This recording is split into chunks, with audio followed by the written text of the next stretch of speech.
el traje del almuerzo. This is Nayib Bukele, and he's getting ready for a big day. He's getting sworn in as El Salvador's president. Mira, y tenés todas las cenas muy puestas. At age 37, he'll be its youngest ever, and the first millennial head of state in Latin America.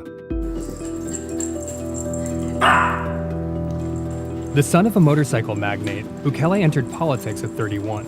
Y se va a poner el traje que no es, a la hora que no es. He won a landslide victory as a post-partisan reformer in February.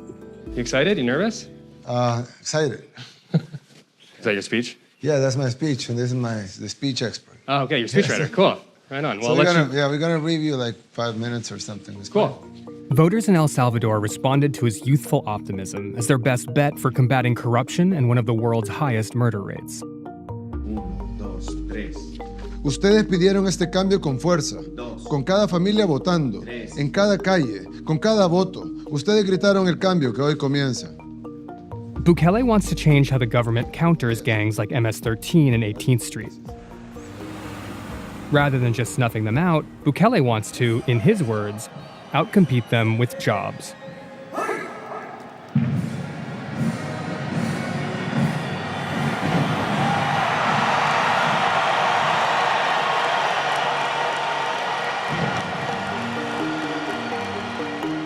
He's holding his inauguration in the capital's revitalized downtown, a signature project from his time as its mayor. Once gang territory, it's now his stage.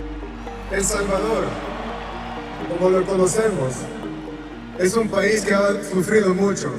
Es un país que nos ha tocado reconstruirlo. Es un país que ha enfrentado terremotos. Es un país que ha enfrentado gobiernos corruptos.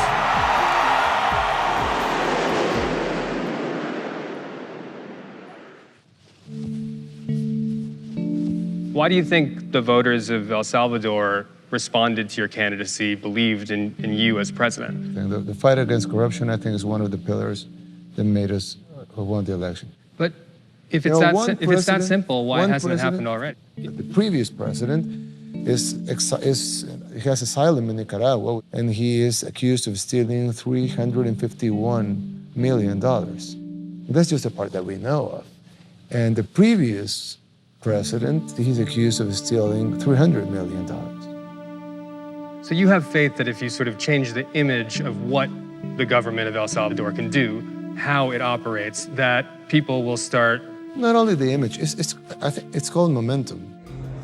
On his first day in office, he staged a camera-ready meeting to show off his new cabinet, stacked with political newcomers who he's keeping on a short leash. Necesito que todos me entreguen su renuncia.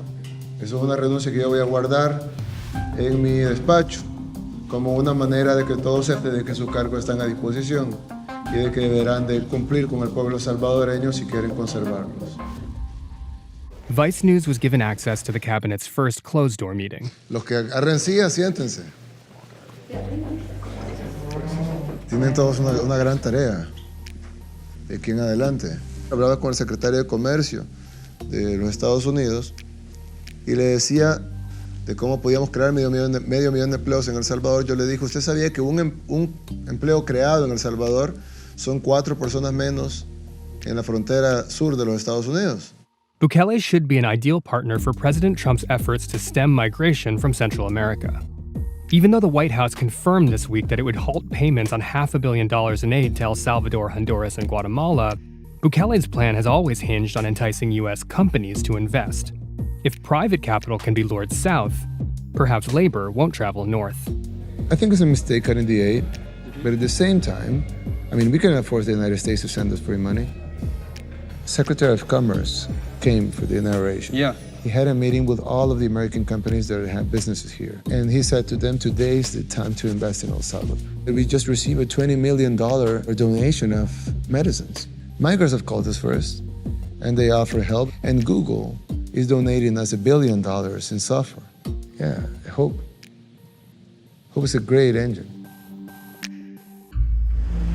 Hopes might be high, but the security challenges remain daunting. Murder, extortion, and sexual assault continue to drive people out of the country.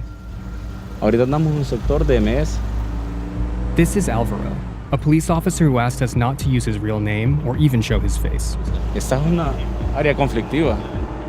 He lives among the gang-controlled territory he patrols nightly and fears reprisals. Has there been different strategies that different presidents have had to try to make things better, make things more secure?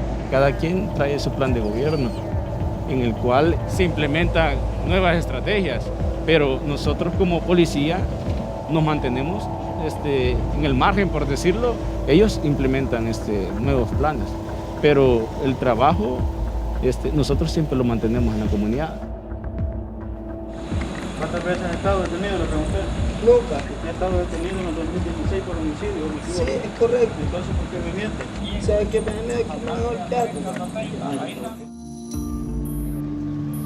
Do you expect any specific changes from the Bukele administration as to how police officers try to maintain security? Esperamos que haya mayor empleo para las personas que se encuentran en estas situaciones de extrema pobreza.